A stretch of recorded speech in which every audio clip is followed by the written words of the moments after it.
Ebola, the killer enigma. In 1976, two similar outbreaks occurred in the Congo and the Sudan. The diseases were designated Ebola Zaire and Ebola Sudan. Later, other outbreaks occurred in both the Ivory Coast and in Uganda. The Ebola family has since been classified a Level 4 biohazard. This places Ebola amongst the deadliest diseases on Earth. Initially, Ebola manifests as fever, dizziness, and fatigue. Early cases are difficult to diagnose because many other diseases have these symptoms. After 1 to 2 weeks, Ebola starts to clot the blood, causing small sacs of blood to build at the surface of the skin. As organs begin receiving less blood, parts of various organs such as the brain, liver, intestines, and kidneys die. This collection of blood also causes small hemorrhages to appear, called petechiae. Ebola also attacks connective tissue. It liquefies the bottom layer of skin, and the top layer will simply slide off. As well as skin, patients also lose parts of their tongues and throats. They are vomited up in rushes of black vomit, which are mostly blood and virus particles. As the infection comes to a close, almost every opening, including the eyes, nose, and mouth, bleed.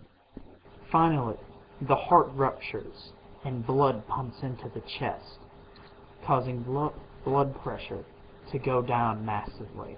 90% of Ebola patients die. This death rate is higher than that of lung cancer. Modern medicine can do virtually nothing against Ebola. There is no vaccine, and there is no cure. Vaccines are under testing, but it will be several years before any are tested thoroughly enough to be safe. As with many viruses, Ebola can be spread by both direct contact and contact with the contaminated objects, such as needles which have not been properly disposed of.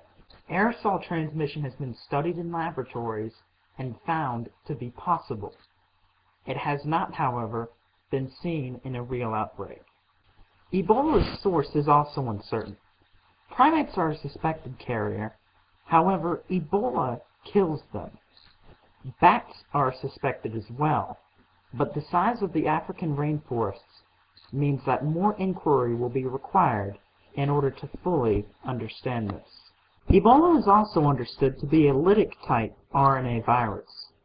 However, the speed at which it destroys the immune system, as well as connective tissues, can only be speculated at. Finally, Ebola has been to the United States. In 1989, several laboratory workers were infected in the town of Reston, Virginia. None developed symptoms. This outbreak was caused by a fifth type of Ebola, called Ebola Reston. However, it cannot produce symptoms in humans. The workers were infected by monkeys imported from the Philippines, and the Philippines is now being speculated as yet another source of Ebola.